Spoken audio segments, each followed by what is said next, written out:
ഞാൻ ചാടും. ചാടില്ല എന്ന് ആർക്കെങ്കിലും തോന്നുന്നുണ്ടെങ്കിൽ അത് വെറുതെയാണ്. ഒരു സാഹിത്യകാരന്റെ വേദനകൾ മനസ്സിലാക്കാത്ത, അവൻ അംഗീകരിക്കാത്ത അക്ഷരവൈദികളായ ഹംക്കളുടെ ലോകത്ത് ജീവിക്കാൻ ഇനി ഞാനില്ല. ഞാൻ ചാടും. കുറെ നേരം ആയല്ലോ ആശാൻ, ഇത് എപ്പോഴാ? അതെന്താ ടിക്കറ്റ് എടുത്തിട്ടുണ്ടോ? കുറച്ചൊക്കെ വെയിറ്റ് ചെയ്യേണ്ടി വരും. തിരക്കൂട്ടല്ല, ഇന്ന സമയത്ത് ചാടാനൊന്നും കരാറെടുത്തില്ല. അങ്ങോട്ട് മാറിയില്ലേ? മിസ്റ്റർ കാഞ്ഞിരക്കുറ്റി, നിങ്ങൾ ദയവായി താഴെ ഇറങ്ങണം. മനസ്സില്ല. കുറെ കാലമായിട്ട് എല്ലാരും കൂടി താഴെ ഇറക്കല്ലേ കാതറിനെ. സാഹിത്യ ലോകത്തെ കാതർ ഉയരങ്ങളിൽ എത്തുമോ എന്ന് ഭയന്നിട്ട് ക്ലിക്കുകളും ലോറികളും അല്ല കാതറിന്റെ നേരെ. നിങ്ങൾ മര്യാദയ്ക്ക് താഴെ ഇറങ്ങുന്നതാണ് നല്ലത്. പോലീസിന് എന്താണ് ആത്മഹത്യ ചെയ്യുന്നോട്ട് കാര്യം? ഒന്ന് പോ സാറേ. No stop.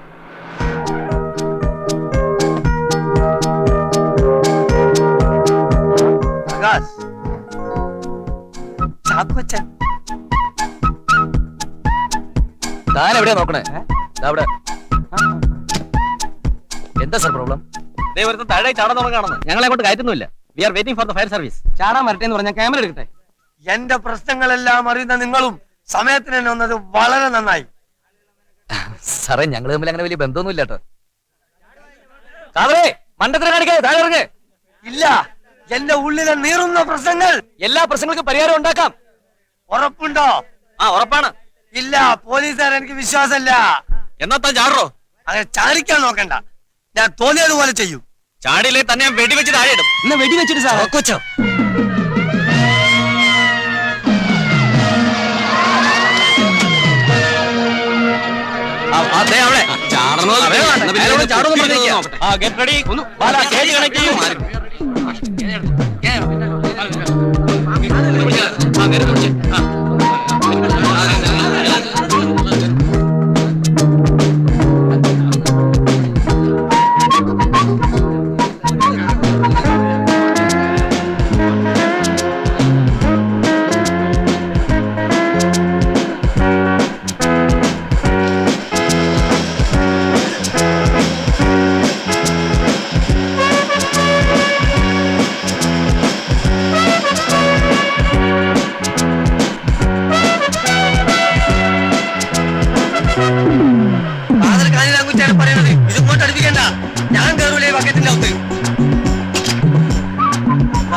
ഹെലികോപ്റ്ററിന്റെ കൊണ്ടുവന്നൂടെ?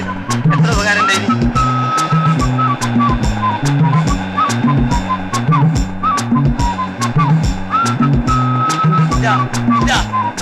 ഞാൻ കയറൂല. ഞാൻ ചാടൂ. ഇല്ല, ഞാൻ കയറൂല. ഞാൻ ഇതിനകത്ത് കയറൂല. ഞാൻ ചാടൂ. ഇതിനകത്തൊരു കേട്ടണ്ട കാര്യം. പേടിയാറുണ്ട്.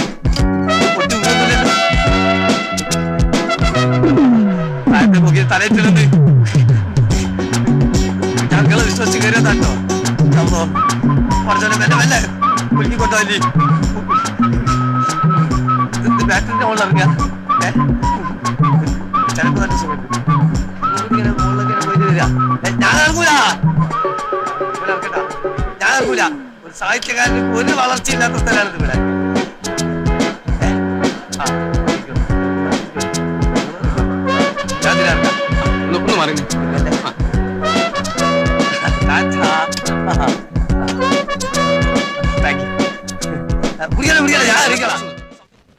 ഇതൊരു മുസ്ലിം സബ്ജക്റ്റാണ്. ഒരു ചേഞ്ച്. കല്ലായിലെ മരവ്യാപാരിയായ അവറാൻ ഹാജി. ഹാജിയാർക്ക് 3 ഭാര്യമാർ. 3 ഭാര്യമാര്? അതെ. ഈ 3 ഭാര്യമാരിലായി 4 ആൺമക്കൾ. ആദ്യ ഭാര്യയിൽ ഇരട്ടവറ്റ 2 ആൺമക്കൾ ഹസൻ റഷീദ്, രണ്ടാമത്തേതിൽ ഹനീഫ്, മൂന്നാമത്തേതിൽ അസീസ്. അവറാൻ ഹാജിക്ക് വയസ്സായി. തന്റെ ബിസിനസ് കാര്യങ്ങൾ ആദ്യ ഭാര്യയിലെ മൂത്ത മകനായ ഹസനെ ഏൽപ്പിക്കാൻ തീരുമാനിക്കുന്നു. ഹസൻ കൂപ്പിലേക്ക് പോകാൻ തയ്യാറാവുമ്പോൾ രണ്ടാമത്തെ ഭാര്യ സുഹറാബി വരുന്നു. പ്രശ്നമുണ്ടാവുന്നു. എന്ത് പ്രശ്നം? പറയാം. അതാണ് കഥയുടെ മെയിൻ ത്രെഡ്. പണ്ട് ഹാജിയാരും രണ്ടാമത്തെ ഭാര്യയും കൂപ്പിൽ നിന്നും ജീപ്പിലേറി താമരശ്ശേരി ചുരമിറങ്ങി നാട്ടിലേക്ക് വരികയായിരുന്നു. ആ സമയത്ത് ജീപ്പിന്റെ ടയറിൽ ഒരു മുള്ളുകൊണ്ട് സൈഡിൽ ഒരു ദ്വാരം വന്നു. വണ്ടി ഒന്ന് പാളി. ഭാര്യയുടെ അവസരോചിതമായ ഇടപെടൽ മൂലം വലിയൊരാപത്തിൽ നിന്ന് ഹാജിയാർ രക്ഷപ്പെട്ടു. എങ്ങനെ? കൈയിന്റെ ചൂണ്ടുവിരലുകൊണ്ട് ടയറിന്റെ ദ്വാരം പൊത്തിപ്പിടിച്ച് വണ്ടി വീല് കറങ്ങണതിനനുസരിച്ച് തിരിച്ച് ആ സ്ത്രീ ചുരയിറക്കി. ആചാര്യ രക്ഷപ്പെട്ടു. അന്ന് ആചാര്യ അവർക്ക് ഒരു വരം കൊടുത്തു. വരോ? അതെ, അതായത് വാക്ക്. വാക്ക്? ആ. എന്നാ വാക്ക് എന്താന്ന് ഞാൻ പറയട്ടെ? എന്നാ പറയട്ടെ. പറയുന്നു. ഹസനെയും റഷീദിനെയും കാട്ടിലേക്ക് അയക്കാനും അനീഫയെ വീട്ടുഭരണം ഏൽപ്പിക്കാനും. എടോ, രാമായണം കട്ട് കള്ളക്കഥ ഉണ്ടാക്കണേക്കാളും വേദം തനിക്ക് തൂങ്ങി ചത്തുറോ കാഞ്ഞിര കുറ്റി. പിന്നെ ഞാൻ കുറെ ഇനി എന്ത് കഥ ഉണ്ടെങ്കിലും നിങ്ങളോട് പറഞ്ഞ പറയണ്ട, പോടോ. മാത്രല്ല അത് കേട്ട നിങ്ങൾ ഒരു അതും കെട്ടാന്ന്. ഞാൻ ഒന്ന് കൊടുക്കട്ടെ. കാരണം അത് കേൾക്കുമ്പോഴേ ഒരു ഇംഗ്ലീഷ് നോവലിന്റെ ചെറിയൊരു ടച്ച് തോന്നും. വേറൊന്നല്ല, വെറും 300 രൂപയ്ക്ക് വേണ്ടി തമ്മിൽ ഒറ്റിക്കൊടുത്ത് ഒരു ക്രിസ്ത്യൻ വിപ്ലവകാരനെ കുരിശിലേറ്റ് കൊന്ന കഥ. കർത്താവേ, കളിച്ച് ക്രിസ്ത്യാനികളെ തൊട്ട് കളിക്കാൻ എന്റെ ശരീരം തൊട്ടറിയരുത്. ഹിന്ദു ക്രിസ്ത്യാനോ മുസ്ലിമോ ആരായി? ഞാൻ എന്റെ ഭാവന നിർത്തി. എന്റെ ഭാവന ബൈബിൾ കട്ടെഴുതി, രാമായണം കട്ടെഴുതി, ഇനി വരെ എന്നാണ് ഖുർആൻ കട്ടെഴുത കള്ളൻ. ആ ഒഴിക്കേ എന്റെ അമ്മേ, ഒഴിക്കേ. പ്രകാശ് ആ ടവലൊന്നും എടുത്തരൂ.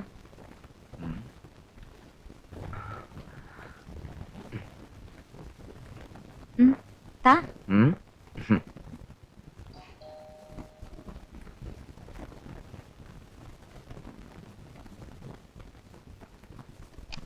ഹായ് പ്രകാശ്. എന്റെ അമ്മേ.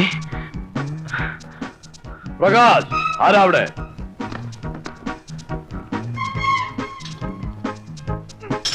Prakash, Prakash, come here. എന്താണ് അമ്മാവ? Who is there? അമ്മാവ, എന്റെ ഫ്രണ്ടാണ് അമ്മാവ. I won't allow anybody here.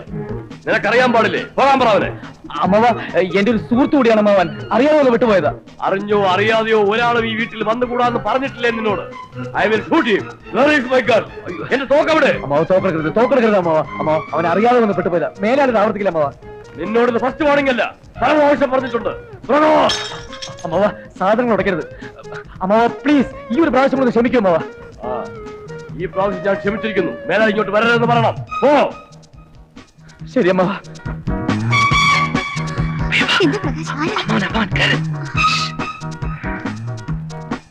നോക്കി നിൽക്കാതെ പെട്ടെന്ന് കയറ്.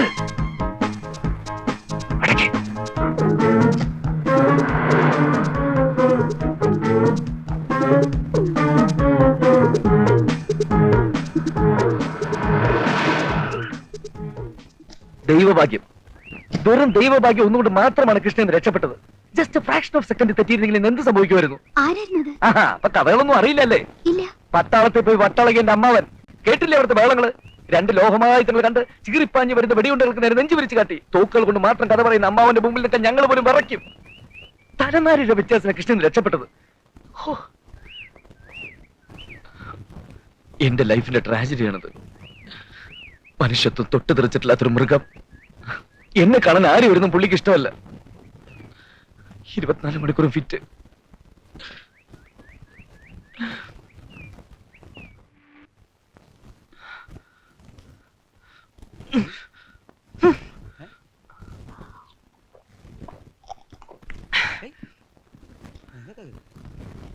നിനക്കെന്താ ഭ്രാന്ത് പിടിച്ചോ? ഇപ്പൊ പ്രാന്തില്ല, പക്ഷെ നിങ്ങൾ എനിക്ക് പ്രാന്ത് പിടിപ്പിക്കും. എന്താന്ന്? നിങ്ങൾ എന്തിനാ പെണ്ണിനെ വീട്ടിലോട്ട് പറഞ്ഞേച്ചത്? ആരെ? ആ ദൂരദർശനിൽ അന്വേഷിച്ചൊന്നുമില്ല ഒരു പെണ്ണ്, ആ ഹിന്ദുസ്ഥാനിയുടെ മോള്. ഓഹോ, അപ്പൊ അതാണ് ഹിന്ദുസ്ഥാനിയുടെ മോളല്ലേ? അത് ശരി. വീട്ടിലേക്ക് അയച്ചോണ്ട് ഇപ്പൊ എന്താ കുഴപ്പം? എന്താ കുഴപ്പമെന്നോ? നിങ്ങൾക്ക് അതിന്റെ ഒരു ഇത് മനസ്സിലാവണ്ട. ഇതോ? ആ ഇതെന്താന്നാ ഞാൻ ചോദിച്ചത്. സത്യം പറ പ്രകാശേ, എന്താ ഇതിന്റെ ഒരു ലൈൻ? ഓ, അങ്ങനെയൊന്നും ഇല്ലെന്ന്. അങ്ങനെയൊന്നും ഇല്ലെന്ന് പറഞ്ഞില്ലേ? ഒന്നുലീ വേണ്ടാന്ന്. അങ്ങനെയൊന്നും ഇല്ലെന്ന്. ഒന്നുലീ വേണ്ടൂ. പിന്നെ നിങ്ങൾ എന്തിനാ ഇങ്ങനെ നോക്കുന്നത്? എങ്ങനെ എങ്ങനെ? അത്രയ്ക്കൊന്നും ഇല്ല. അത് പിന്നെ കള്ളച്ചെക്ക, എനിക്ക് നിന്നെ അറിയില്ലേ ചൂട്ടാങ്കി. അല്ല, ഞാൻ ആലോചിക്കായിരുന്നു, സുമിത്ര എറണാകുളത്ത് പോവാന്ന് പറഞ്ഞപ്പോ എന്തൊരു വെപ്രാളായിരുന്നു നിനക്ക്. ജീവിതത്തിന്റെ താളം തെറ്റി, ഉറക്കം വരണില്ല. ഇപ്പൊ നിനക്ക് ശരിക്കും ഉറക്കം വരണ്ട. ചാക്കോച്ച, നിങ്ങൾ വിചാരിക്കുന്ന പോലെ വേണ്ട, ന്യായീകരണമൊന്നും പറയണ്ട. ഓലപ്പടക്കത്തിനാ തീ പിടിച്ചിരിക്കണേ. സൂക്ഷിച്ചു കളിച്ചോ. അനുഭവം ഉള്ളതുകൊണ്ട് പറയണതടാ മോനെ.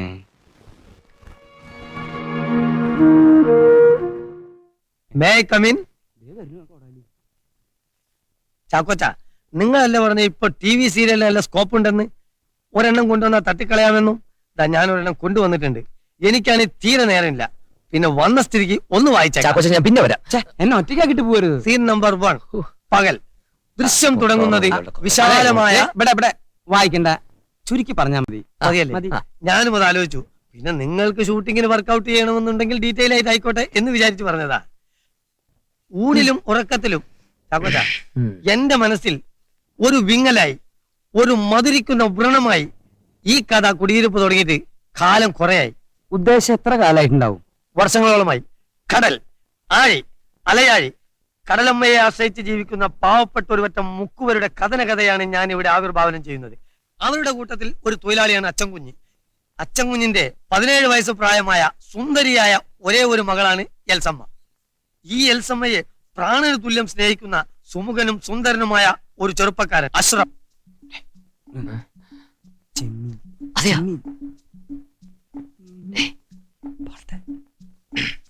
ഈ അഷ്റഫിൽ നിന്ന് അച്ചൻകുഞ്ഞ് പണമായും വള്ളമായും വലയായും ധാരാളം സഹായങ്ങൾ നേടിയിട്ടുണ്ട്. ഒരു സുപ്രഭാതത്തിൽ വള്ളം നിറയെ മത്സ്യം, കൈ നിറയെ കാശ് ഇതെല്ലാം വന്നപ്പോൾ അച്ചൻകുഞ്ഞാളാകെ മാറി. ആ ചാകരകാലത്ത് അടുത്ത കരയിൽ നിന്ന് വള്ളം തുഴഞ്ഞുകൊണ്ട് കരുത്തനും മുരടനുമായ ഒരു യുവാവ് ഈ കരയിൽ വന്നെത്തി. പളനി കുര്യച്ചൻ അല്ല, പളനി അല്ല, കുര്യച്ചൻ. പളനി എന്ന് പറഞ്ഞാ കുര്യച്ചൻ നീ എന്താ നിന്നെ പെട്ടതല്ല? ഞാനല്ല കഥാകൃത്ത്. കഥ ഇത് എന്നോടാ വലക്കമല്ല വർത്താനം പറയാ. അങ്ങനെ കുര്യച്ചൻ ഇഷ്ടപ്പെട്ടുകൊണ്ടാണ് അച്ചൻകുഞ്ഞ് മോളെ തന്നെ കെട്ടിച്ചു കൊടുത്തത്. മനസ്സിലായ പ്രകാശന്? ആ ഒരൊറ്റ കാരണത്താൽ ഹൃദയം തകർന്ന് തരിപ്പണമായി ഒരു നിരാശാ കാമുകനായിക്കൊണ്ട് ഈ അഷ്റഫ് കറുത്തമ്മയല്ല, എൽസമ്മ. താങ്ക് യു എൽസമ്മ എന്ന് വിളിച്ചുകൊണ്ട് കടാപ്പുറത്ത് പാട്ടും പാടി ഉലാത്തുകയായിരുന്നു. അങ്ങനെ ഇഷ്ടായോ? ഇത് നിങ്ങൾ എഴുതിയതാ? പിന്നെ നിങ്ങൾ എഴുതിയാ? ഏടോ മനുഷ്യ സ്വന്തമായിട്ട് വല്ലോണ്ട് എഴുതിയാ പറ. ഇത് തകഴിയുടെ ചെമ്മീനില്ലേ? പരീക്കുട്ടൻ കറുത്തമ്മയുടെ പേര് മാറ്റിയാൽ ഞങ്ങൾ അറിയില്ലെന്ന് വിചാരിച്ചോ? ആര്? തകഴി അദ്ദേഹത്തിനല്ലേ ചെമ്മീൻ? ഓഹോ, അപ്പൊ ഇത് ഇവിടെ ഏൽക്കൂല. ഇതിന്റെ മൂന്നാമത്തെ അനുഭവമാണ്. മനുഷ്യൻ കഷ്ടപ്പെട്ട് എന്തെങ്കിലും ഒരു രചന സൃഷ്ടിച്ച് വളരാൻ ഇവിടെ അനുവദിക്കൂലല്ലേ? എന്തെഴുതി കൊണ്ടുവന്നാലും അത് തകഴിന്റേത്, എംടിന്റേത്, ബഷീറിന്റേത്. ഇതേ കുറച്ച് സ്റ്റാൻഡേർഡും വിവരമുള്ളടത്ത് വേണം കൊണ്ടേ കാണിക്കാൻ. എന്റെ അടുത്താണ് തെറ്റ്. നിങ്ങളെ കാണിച്ച എന്നെ ചവിട്ടണം. ഇത് ഞാൻ അടൂർ ഗോപാലകൃഷ്ണനെ കൊണ്ടോ അരവിന്ദനെ കൊണ്ടോ സിനിമ ആക്കി എടുപ്പിച്ചിട്ടില്ല. നിനക്ക് മാത്രമേ രക്ഷിക്കാൻ പറ്റൂ. ശിവ എന്താ ഇത്? ഇന്ന് എന്തെങ്കിലും സംഭവിക്കുമല്ലോ. രാവിലെ എന്താ പതിവില്ലാതെ പ്രാർത്ഥനയൊക്കെ? ഇതെങ്ങോട്ടാ രാവിലെ? പ്രകാശ്, ഇതെങ്ങോട്ടാ ഇത്ര തിരക്കിട്ട്? എനിക്ക് അത്യാവശ്യമായിട്ട് സ്ഥലം വരെ പോകാനുണ്ട്. എന്നാ ഞാൻ ബ്രേക്ക്ഫാസ്റ്റ് എടുത്ത് വെക്കാം. വേണ്ട. അയ്യോ, നല്ല ദോശ ചമ്മന്തി ഉണ്ടാക്കി വെച്ചിട്ടുണ്ട്. എനിക്ക് വേണ്ടെന്ന് പറഞ്ഞില്ലേ? പിന്നെ ആർക്ക് തന്നെയാണ് ഇതൊക്കെ ഉണ്ടാക്കിയത്? ഒരു മിനിറ്റ് ഇതായിരുന്നു. ചാക്കോച്ചനല്ലേ അത്? സത്യം പറ, നിങ്ങൾ രണ്ടും കൂടെ എവിടെയാ പോകുന്നത്?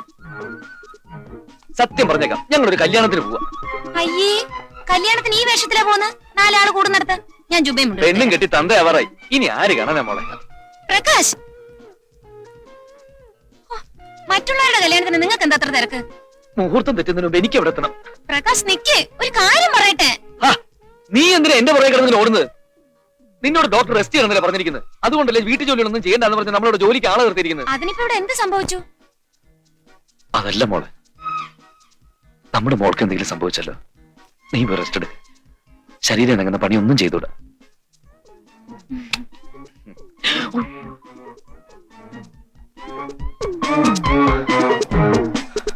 വിട്ടോ? ഈ നേരം വരെ എവിടെയായിരുന്നു നീ? ചാക്കോച്ചന്റെ ഡ്രസ്സല്ലേ അവിടെ? ആദ്യം ഭസ്മം തുടങ്ങും. എന്റെ ഷർട്ട് അവിടെ.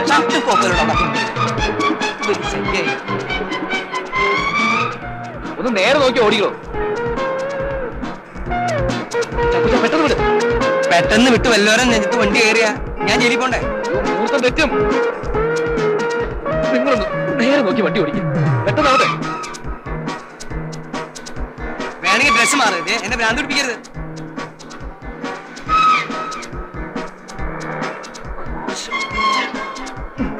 ഓരോന്ന് വരുത്തി വയ്ക്കുകയും ചെയ്യും, ബാക്കിയുള്ളവരൊന്ന് ചാവുകയും വേണം. നിങ്ങൾ പാചകം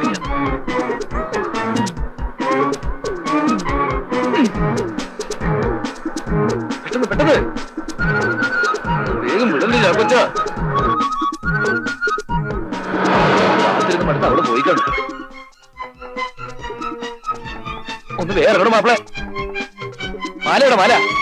അയ്യോ, മാല എന്റെ കയ്യിലുണ്ട്. താലിയുടെ താലി ഞാൻ തിന്നു. നീ ബട്ടൺ നിന്നിട്ട്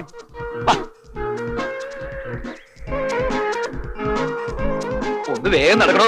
എനിക്ക് ഇങ്ങനെ നടക്കാനേ പറ്റൂ. നീ പോയി കെട്ട്. ഓ, ചൂടാവാതെ. ഓ. എപ്പോഴും ഇങ്ങനെ നടക്ക്. ഒയ്യോ, മൂർത്തി, ഏ? മൂർത്തി, മൂർത്തി. അപ്പൊ നിനക്ക് മൂത്ര ഒഴിച്ചിട്ട് വരായിരുന്നില്ലേ? അതല്ല മൂർത്തി. മൂർത്തിയാ? ആ ആ. ഹലോ പ്രകാശ്, ഇങ്ങോട്ട് അമ്പലത്തിലേക്കാ? അല്ല, മാർക്കറ്റിലേക്ക് ഇത്തിരി മീൻ മേടിക്കാൻ നീ വരണ. അല്ല, കയ്യില് മാലയൊക്കെ ആയിട്ട്. ഒരാള് ചത്തു, അടിയന്തരാണ് അയാളുടെ. എന്തോരം കാര്യങ്ങൾ അന്വേഷിക്കണേ. എനിക്ക് ഈ ആൾക്കാരെ ഞാൻ പറയാം, ഇഷ്ടമല്ല. മിസ്റ്റർ മൂർത്തി, ഞങ്ങളുടെ ഫ്രണ്ടിന്റെ മാരേജ് ഉണ്ട്. അപ്പൊ ആരും ഇല്ലാത്തതായതുകൊണ്ട് ഞങ്ങളാണ് നടത്തി ആ, കൊടുക്കുന്നത്. അത് പറഞ്ഞാ പോരാ, ഞാനും വരില്ല, ഞങ്ങൾ എല്ലാവരും കൂടെ. കാണുന്ന ആൾക്കാരുടെ കല്യാണം നടത്തിയുള്ള നിങ്ങളുടെ പണി. വൈകുന്നേരം മസ്കറ്റ് ഹോട്ടലിൽ പാർട്ടി ഉണ്ട്. അവിടെ ഒന്ന് വയറ് നിറച്ചിട്ട് ഞാൻ അടിക്കാം. മോളെ അച്ഛൻ ഇത്തിരി ബുദ്ധി പറഞ്ഞു കൊടുത്തേ. ആ, ഒന്ന് വേഗം പാടോ. താൻ എങ്ങോട്ടേക്കാ? ഇതിന്റെ ഉള്ളിലേക്ക് ഇത് അമ്പലം, ക്രിസ്ത്യാനികൾ കയറാൻ പാടില്ല. കേറി എന്താ ഉണ്ടാവുക? കയറി ഹിന്ദുക്കൾ തന്നെ തല്ലിക്കൊല്ലും. തലിയുടെ താലി എന്റെ ഇല്ലേ? ആ, ഇല്ലെന്ന്. ഞാൻ നേരത്തെ അവിടെ തന്നില്ലേ? ഇന്ത്യയിൽ ഇല്ല. എന്റെ ഇല്ല. ഞാൻ അങ്ങോട്ട് തന്നു. അതല്ലേ താലി. താനിവിടെ നിൽക്ക്.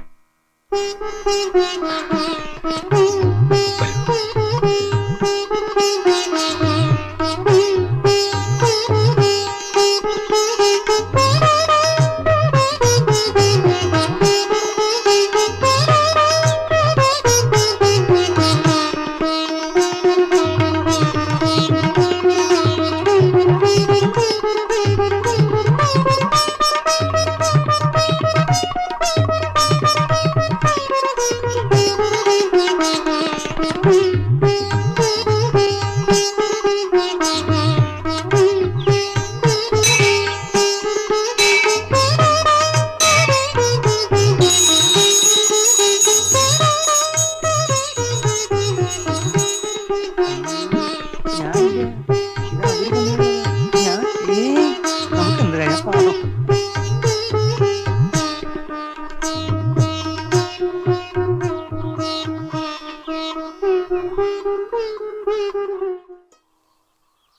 എന്തൊരു സന്തോഷത്തോടു കൂടിയാ ആ ബോധമില്ലാത്തവൻ പോണേ.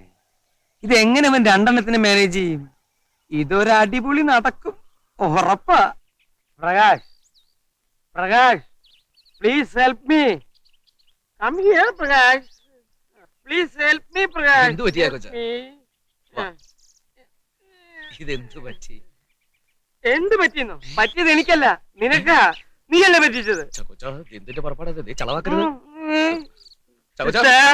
സോറി സിസ്റ്റർ, ഞാൻ സിസ്റ്ററിനെ ഒന്ന് ഡിസ്റ്റർബ് ചെയ്യാൻ വേണ്ടി വന്നതാ. വെള്ളം വെള്ളം. എനിക്ക് കുറച്ച് കാര്യങ്ങൾ സംസാരിക്കാനുണ്ട്. സിസ്റ്ററിനോട് എല്ലാ കാര്യങ്ങളും തുറന്നു പറഞ്ഞ് എന്റെ മനസ്സിലെ ഭാരം ഇറക്കാൻ വേണ്ടി വന്നതാ. ചാക്കോച്ചൻ എന്ത് പറ്റി? പ്രകാശേ, സുമിത്രയെ പോലുള്ള ഭാര്യയോട് എല്ലാം തുറന്നു പറഞ്ഞ് നിന്റെ മനസ്സിന്റെ ഭാരം ഇറക്കുന്നതാണോ നല്ലത്? എന്ത് പറ്റി? ചാക്കോച്ചൻ വെള്ളം അടിച്ച പിന്നെ എങ്ങനെയാ? സുമിത്ര പൊക്കോ.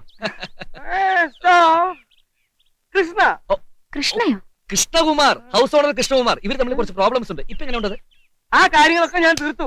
ഇത് അതല്ല, ഇത് ഇന്നലത്തെ കൃഷ്ണ. ഓ, കൃഷ്ണചന്ദ്രൻ, ദൂരദർശനിലെ കൃഷ്ണചന്ദ്രൻ. അവനെന്ത് പറ്റി? അയാള് പെട്ടെന്ന് ചത്തുപോയിടാ. ഇന്നലെ കല്യാണം കഴിച്ച കൃഷ്ണ. നിന്റെ കൂടെ എന്റെ കൂടെ ഉണ്ടായിരുന്ന കൃഷ്ണ. ഒരാൾക്ക് രണ്ട് ഭാര്യമാരോ?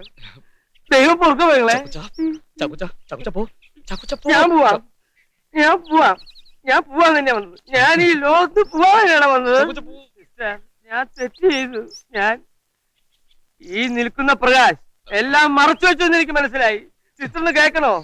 ഇന്നലെ കാലത്ത് 8 മണിക്ക് അമ്പലത്തിൽ വെച്ച് കൃഷ്ണയും വിവാഹിതരായി. എനിക്ക് സമാധാനായി. ഞാൻ പോവാണ്.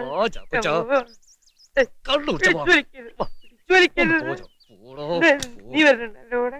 വരുന്നുണ്ടോ?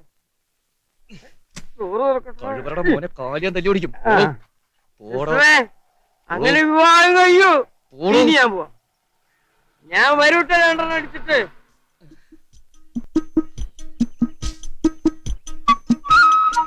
എന്താ പ്രകാശ് സംഭവിച്ചത്? ഇന്നലെ രണ്ടുപേരും കൂടി ഇവിടുന്ന് പോയപ്പോഴേ എനിക്ക് തോന്നി.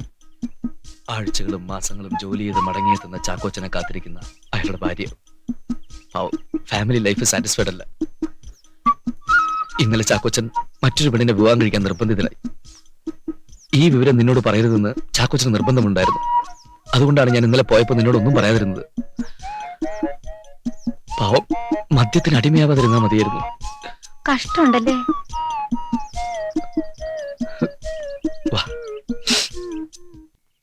ഇയാൾ എന്തായി കാണിക്കണേ? ഇതൊന്ന് തുറക്കാന്. അത് തുറക്കാനാണ് എങ്ങടാ? പിന്നെ ഈ കോപ്പ് എന്തിനാ? ഇയാൾ എന്താ കൊരങ്ങച്ചനാ? ആ കുടി. അതും കൂടി ഇങ്ങോട്ട് അല്ല, ഈ പോലീസുകാരുടെ കയ്യിൽ നിന്ന് തനിക്ക് സമ്മാനമൊന്നും കിട്ടിയില്ല എന്ന് എനിക്ക് അങ്ങോട്ട് വിശ്വസിക്കാൻ പറ്റണില്ല. ഏയ്, ഈ സാഹിത്യകാരന്മാരോടും കലാകാരന്മാരോടും പോലീസുകാർക്ക് മമത കുറച്ച് കൂടുന്നുള്ള അറിയില്ലേ? ആഹാ. കാരണം അവരുടെ ഇടയിൽ ഇത്തരക്കാർ കൂടുതലില്ലേ? ഉവ്വ് ഇടിയൻ വേലായുധൻ, മിന്നൽ മാത്യു, ഇവരൊക്കെ പേര് കേട്ട കലാകാരന്മാരാണല്ലോ. ഒന്ന് പോടോ കാഞ്ഞിരൻകുറ്റി. ഇയാൾക്ക് 2 പെക്ക് കൂടുതൽ കൊടുക്കരുത് കേട്ടോ, ആകെ ചെളിയേക്കും. നിങ്ങൾ എന്താണ് എന്നോട് ഇങ്ങനെ നികൃഷ്ടമായി പെരുമാറുന്നത്? ഒന്നുമില്ലെങ്കിൽ ഞാനൊരു സാഹിത്യകാരനല്ലേ, ആ ഒരു മതിപ്പെങ്കിലും എനിക്ക് തരണ്ടേ? ശരി പോട്ടെ. പ്രകാശ്, ഈ അടുത്ത കാലത്ത് എനിക്കുണ്ടായിട്ടുള്ളതായ നീറുന്ന ചില ജീവിതാനുഭവങ്ങൾ വെച്ചുകൊണ്ട് ഞാനൊരു കഥ തയ്യാറാക്കിയിട്ടുണ്ട്. അതൊന്ന് കേൾക്കണം. കാഞ്ഞിരൻകുറ്റി, തന്റെ കുഞ്ഞിക്കഴുത്ത് പിടിച്ച് തിരിച്ചാലുണ്ടല്ലോ പീന്നൊരു ശബ്ദം കേൾക്കും. മര്യാദയ്ക്ക് അവിടെ ഇരുന്നോ. എന്നാ ഞാൻ ഒരു കവിത പാടട്ടെ. എങ്കിൽ തന്നെ ഞാൻ ഈ ടെറസിന്റെ മുകളിൽ താഴ്ത്തിക്കിടും. ആ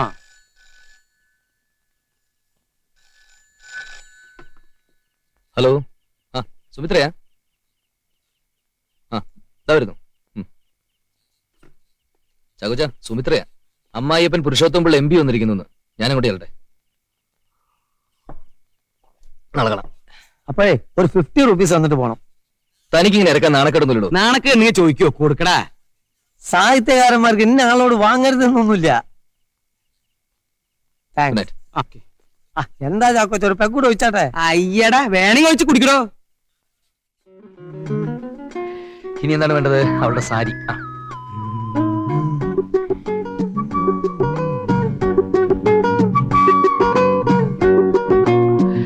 ഊട്ടിയല്ലേ, തണുപ്പായിരിക്കും. സ്വെറ്റർ ഇരിക്കട്ടെ. എന്തിനാ മോളെ സ്വെറ്റർ? സ്വെറ്റർ ഇട്ടോണ്ടിരിക്കുകയാണെങ്കിൽ ഇവിടെ വല്ല ഇരുന്നാ പോരെ. അതിന് ഊട്ടിക്ക് പോണ്ട വല്ല കാര്യമുണ്ടോ കൂട്ടാ? A happy news for you. കൂടെ ഒരു സാഡ് ന്യൂസ്. സുമിത്രയ്ക്ക് പ്രൊമോഷൻ ഓഫീസറായിട്ട്. സാഡ് ന്യൂസ് എന്താണെന്നറിയില്ലേ? എറണാകുളത്തേക്ക് ട്രാൻസ്ഫറാ. ഈ മൺഡേ അവിടെ പോയി ജോയിൻ ചെയ്യണം. കൺഗ്രാറ്റ്സ്. Thank you sir. കല്യാണം കഴിഞ്ഞിട്ട് 1.5 വർഷമായി. നീ എന്നെ ചിറ്റി കളിപ്പിക്ക. കൂട്ടിക്ക് പോയി 3-ാം മാസം നീ പുളി ചോദിച്ചില്ലെങ്കി എന്നെ ഇങ്ങനെ വിളിച്ച കൂട്ടാ. എന്റെ അമ്മേ. ഹലോ, ഞാൻ സുമിത്രയാ. ഒന്ന് ഇവിടം വരെ വരൂ. ആ നീ ഇതുവരെ ഇറങ്ങിയില്ലേ? ഞാനിവിടെ പാക്കിങ്ങില്ല. എല്ലാം കഴിഞ്ഞു. എനിക്ക് ഒരു കാര്യം പറയാനുണ്ടായിരുന്നു. എന്താണ് കാര്യം? ശരി, ഞാൻ ഇറങ്ങുന്നു. നടക്കില്ല, നടക്കില്ല, 100% നടക്കില്ല. പ്രകാശ്, അവർക്ക് തോന്നിയതുപോലെ തോന്നിയിടത്തേക്ക് ട്രാൻസ്ഫർ ചെയ്യാന്ന് വെച്ചാ ഇവിടെ ആരാ പോയിരിക്കുന്നത്? ചേട്ടാ, അത് കൊള്ളാമല്ലോ. പതുക്കെ. ട്രാൻസ്ഫർ വിത്ത് പ്രൊമോഷൻ അല്ലേ? എന്ത് പ്രൊമോഷൻ? അങ്ങനെ ഇവിടെ ആരും പ്രൊമോട്ട് ചെയ്യണ്ട. സ്വൈര്യമായിട്ട് ജീവിക്കുന്നതിനിടയ്ക്ക് ഓരോ കോടാലി. ഞാൻ വരടി നിന്റെ ബാങ്കിലേക്ക്. നിനക്ക് പോകാൻ പറ്റില്ല എന്ന് പറഞ്ഞാൽ അവന്മാർ എന്ത് ചെയ്യും? പ്രകാശ്, പതുക്കെ. ആളുകൾ നോക്കുന്നു. നോക്കട്ടെ, ഐ ഡോണ്ട് കെയർ. അല്ലെങ്കിൽ തന്നെ എല്ലാരും അറിയട്ടെ ബാങ്കുകാരുടെ കളിയൊക്കെ.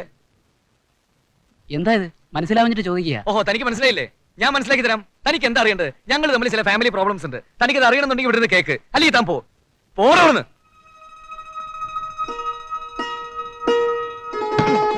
ദാ കിടക്കും നിന്റെ ഊട്ടി ട്രിപ്പ്. ഊട്ടിയിൽ ഇനിയും പോവാലോ? വേണ്ട, ഊട്ടിയിലും പോണ്ട, ഒരു സ്ഥലത്തും പോണ്ട, എറണാകുളത്തും പോണ്ട. പുറത്ത് എവിടെയെങ്കിലും വെച്ച് പറഞ്ഞ ബഹളം ഉണ്ടാക്കില്ല എന്ന് കരുതിയാണ് റെസ്റ്റോറന്റിൽ വെച്ച് പറഞ്ഞത്. അവിടെ എന്താ കാട്ടിക്കൂട്ടിയത്? പിന്നെ കാട്ടിക്കൂട്ടാതെ ഞാൻ നിന്റെ കൂടെ അവിടെ നിന്ന് ശൃംഗരിക്കണോ? നിനക്കറിയാലോ, 1.5 വർഷമായി നമ്മുടെ കല്യാണം കഴിഞ്ഞിട്ട്. ഇതുവരെ ഒരു ദിവസമെങ്കിലും നമ്മൾ തമ്മിൽ പിരിഞ്ഞിരുന്നിട്ടുണ്ടോ? പിന്നെ പെട്ടെന്ന് ഇങ്ങനെ കേൾക്കുമ്പോ പ്രകാശ്, ഒന്നും പറയണ്ട. യു ഡു വൺ തിങ്, ജോലി റിസൈൻ ചെയ്യേ. എന്താ പ്രകാശ് പറയുന്നത്? രാജിവെക്കാന്ന് പറഞ്ഞാ പറയാൻ ഈസിയാ. കുറച്ചുകൂടെ പ്രാക്ടിക്കലായി ചിന്തിച്ചു നോക്കൂ. പ്രാക്ടിക്കൽ മാങ്ങാ തൊലി. നിനക്ക് വലുത് നിന്റെ ജോലിയും പ്രമോഷനും ഒക്കെ ആണല്ലോ. എന്താ, എനിക്ക് പ്രകാശിനെ പിരിഞ്ഞിരിക്കാൻ വിഷമമില്ലെന്നാണോ? കഷ്ടമുണ്ട് കേട്ടോ. എന്നാ പിന്നെ ഒരു കാര്യം ചെയ്യ്, പ്രമോഷൻ വേണ്ടെന്ന് എഴുതി കൊടുക്ക്. അപ്പൊ ഈ ട്രാൻസ്ഫർ ഒഴിവാക്കല്ലോ. നല്ല കഥയായി. പ്രമോഷൻ വേണ്ടെന്ന് വെക്കാനോ? ഞാൻ പറയുന്നൊന്ന് കേൾക്കൂ. എനിക്കൊന്നും കേൾക്കണ്ട. എന്നിട്ട് എന്തായി തീരുമാനം? തീരുമാനം എന്താവാനാ? അവള് നാളെ പോവുക. അതിനിടയ്ക്കാണ് അമ്മായി പിന്നെ MP വന്ന് ചാടിയത്. അങ്ങേര് അവളെ തന്നെ സപ്പോർട്ട് ചെയ്യുക. നീ കിടന്ന് ബഹളം വെക്കണ കണ്ടാ തോന്നും വല്ല പഞ്ചാബിലേക്ക് ട്രാൻസ്ഫർ എന്ന്. ആഴ്ചയിൽ ഒന്ന് പോയി വരാവുന്ന ദൂരല്ലേ ഉള്ളൂ. എറണാകുളം അല്ലേ? എന്നാൽ എനിക്ക് അവള് വീട്ടിലില്ലാതെ ശരിയാവില്ല ചാക്കോച്ച. നിനക്ക് ഇപ്പൊ അങ്ങനെയൊക്കെ തോന്നും, പിന്നെ ഇതങ്ങടെ യൂഷ്വൽ ആയിക്കോളും. ചേടാ, ഓരോരുത്തന്മാരെ അവനവന്റെ ഭാര്യമാരെ ഓരോ സ്ഥലത്തേക്ക് പാക്ക് ചെയ്യാൻ വേണ്ടി ഇവിടെ വേളാങ്കണ്ണി മാതാവിനും ഇടപ്പള്ളി പുണ്യാളിനും എഴുതി എത്തിക്കുക. ഇതൊന്നും ഇല്ലാണ്ട് ദൈവം തന്ന അനുഗ്രഹം അല്ലടാ കുട്ടാ.